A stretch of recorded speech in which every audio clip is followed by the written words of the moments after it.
আমাকে মেরে ফেল, সমস্যা নেই, কিন্তু আমার বাচ্চা দুটার কিছু করিস না। এই পশু আমার কথা শোনেনি। এই পশু আমার সামনে আমার বড় মেয়েকে ধর্ষণ করত এবং আমাকে নিয়ে গিয়ে চতুর্থ তলায় তাকে ধর্ষণ করে স্যার। ওকে বাড়ি গিয়ে নাচ পর্যন্তই করে আমার বউকে শেষ করে ফেলছে। প্রতিদিন সবার জন্য কমেডি ভিডিও নিয়ে আসি। আজকে একটা ভিডিও দেখে খুব কষ্ট পাচ্ছি, তাই এই ভিডিওটা নিয়ে এসেছি। প্রিয় বন্ধুরা, আমি জানি আমার অডিয়েন্সদেরও এই ভিডিওটা দেখা উচিত, তাই নিয়ে এসেছি।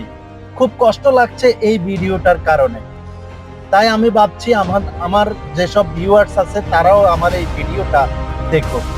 প্রিয় বন্ধুরা, আজকের যে বিষয়টা কথা হবে, বাবার সামনে যখন মেয়েকে দর্শন করবে তখন বাবার কেমন লাগবে? প্রিয় বন্ধুরা, আপনারা বলুন, কত কষ্ট লাগবে? আপনার সামনে আপনার মেয়েকে, আপনার বোনকে যদি কেউ কোনো খারাপ কিছু করতে যায়, তাহলে আপনার কেমন লাগবে? প্রিয় বন্ধুরা, নিশ্চয়ই খারাপ লাগবে। কিন্তু এমন একটি ঘটনা ঘটে গিয়েছে গাজীপুর টঙ্গীতে।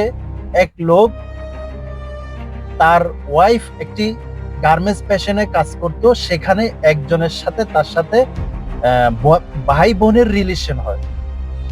সেই রিলেশনকে কেন্দ্র করে তাদের অবৈধ মিলামেশা হয়। অবৈধ মিলামেশা আমি বলছি না, বলছেন তার স্বামী বলছে, আমার ওয়াইফ 5 ওয়াক্ত নামাজ কালাম পড়তো, যখন ওকে ভাই ডাকার পরে সে তাকে বিভিন্ন রকমের অফার দিয়ে তাকে খুবই অবস্থা করে খারাপ করে ফেলে এবং তাকে বারে ডান্স করাইয়ে তার মাথা নষ্ট করে ফেলে। পরে সে এক পর্যায়ে আমাকে ছেড়ে ওই লোকের ঘরে চলে যায়, নাম খোকন।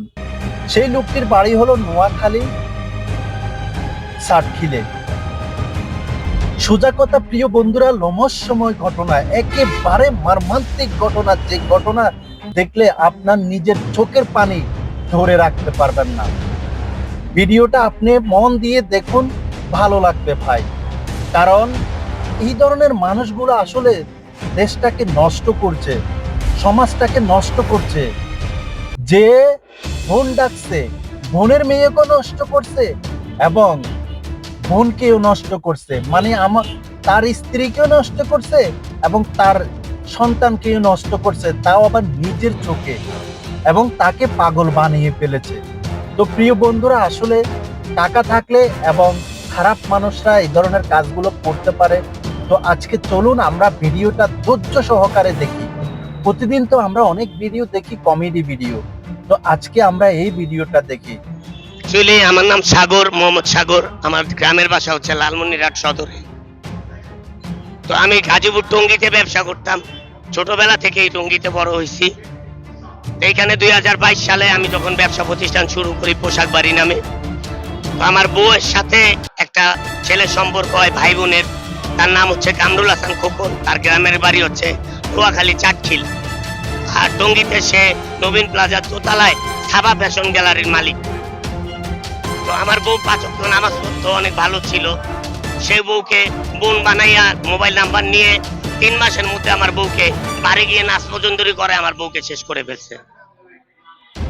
তো স্যার, আমি আমার বউকে অনেক চেষ্টা করছি তার কাছ থেকে ফিরে আসার জন্য, পাইনি। পরে আমার বড় মেয়ে এই হারিসপুর স্কুলে পড়তো, ক্লাস 6-এ। আমার বড় মেয়েকে সেই ছেলে খোকন আমার স্কুল থেকে তার বাসায় নিয়ে গিয়ে 4র্থ তলায় তাকে ধর্ষণ করে স্যার। সেদিনই আমি আমার ওয়াইফকে ডিভোর্স দিই এবং তার নামে আইনি ব্যবস্থা মামলা করি, যার মামলার নাম 61 ধারা নারী ও শিশু নির্যাতন দমন আইন, যা কিনা বর্তমান চলমান রয়েছে নারী ও শিশু আদালতে, চার্জশিট চলে গেছে। তো আমি বউকে ডিভোর্স দিয়ে তার নামে মামলা করে আমি চলে গেছিলাম আমার গ্রামের বাড়ি লালমনিরহাটে। সেখানে আমার প্রিয় বড় ভাই অধ্যক্ষ ঢাকায় চলে আসি আমার 2 বাচ্চাকে নিয়ে, বড় মেয়ে এবং ছোট মেয়েকে নিয়ে আবার ব্যবসা প্রতিষ্ঠান চালু করার জন্য। কিন্তু স্যার, সেই পশু আমাকে 5 মাস না 6 মাস পরে জামিনে বের হয়ে টঙ্গী স্টেশন রোড থেকে কিডন্যাপ করে সেই 4র্থ তলায় নিয়ে যায় 2023 সালে। কিডন্যাপ করে নিয়ে যায় এবং আমাকে প্রচন্ড মারে, যেই মায়ের আমি জীবনে খাইনি স্যার। তারপর আমি বলেছিলাম আমাকে মেরে ফেল, সমস্যা নেই, কিন্তু আমার বাচ্চা দুটার কিছু করিস না। এই পশু আমার কথা শোনেনি। এই পশু আমার সামনে আমার বড় মেয়েকে ধর্ষণ করত এবং আমাকে বিষাক্ত পয়জন দিত ইংলিশ। ওর নাম কামরুল হাসান, ভোটার আইডি কার্ডে, কিন্তু ডাক নাম খোকন। আমার মেয়ের নাম সোনালী আক্তার শিপা, 14 বছর বয়স। তো টানা 1 মাস 12 দিন আমার মেয়েকে দর্শন করে ওখানে। প্রতিদিন রাতে আমার মেয়ে দর্শনের শিকার হতো। আমি বাবা হয়ে সহ্য করতে না পেরে গলায় ফাঁস দিয়ে মরার অনেক চেষ্টা করি, কিন্তু সেখানে মরার কোনো জায়গা ছিল না, ফ্যান ছিল না। দেওয়ালে মাথা বাড়াইছে, উৎসাহিয়া তো করতে পারি নাই।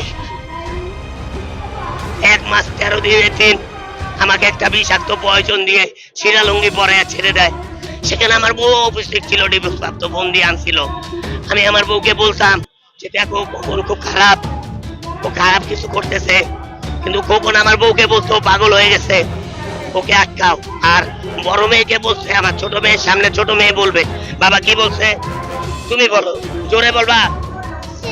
তুই যদি তোর বাপ মাকে বলিস তাহলে তোর ছোট্ট বোনকে টুকরা টুকরা করে নদীতে ভাসিয়ে দিবা আর তোর বাপকে মেরে ফেলবো। বলছিল যে তুই যদি তোর মাকে এই কথা বলিস, আমার বড় মেয়েকে, তোর ছোট বোনকে টুকরা টুকরা করে নদীটা ভাসিয়ে দেব আর তোর বাবাকে তো মেরেই ফেলবো। আমার বড় মেয়েটা চোখ বন্ধ করে সহ্য করে গেছে 304 জনের প্রতিদিনের ধর্ষণ। আমি নিজের হাতে রক্ত পরিষ্কার করেছি। আমি টঙ্গী পূর্ব থানায় আমি সুস্থ হওয়ার পরে, মানে আমাকে যখন মানসিক হাসপাতালে ভর্তি করাইলো, পেয়ে ইঞ্জেকশন দিয়ে ছেড়ে দিল। এরপরে 3 মাস আমি কোথায় ছিলাম জানি না। 3 মাস পরে জয়দেবপুর স্টেশন আমার খালাতো ভাই পাবেল আমাকে পায়, পেয়ে মানসিক হাসপাতালে ভর্তি করায়। ওই যে উলঙ্গ অবস্থায় পাইছে, হ্যাঁ, এত বড় চারি মোষ। ছোট মেয়ে ভালো আছে, আমার বড় মেয়ে কই? আমাকে বলো ওই প্রাণে বাঁচিয়ে মারা গেছে। সাথে সাথে আমি অসুস্থ হয়ে যাই। আর এতদিন আমি বিছায় আসছি, বিছায় মুচ্ছি, আমি আসতে পারিনি। আমার সৎ মায়ের অত্যাচার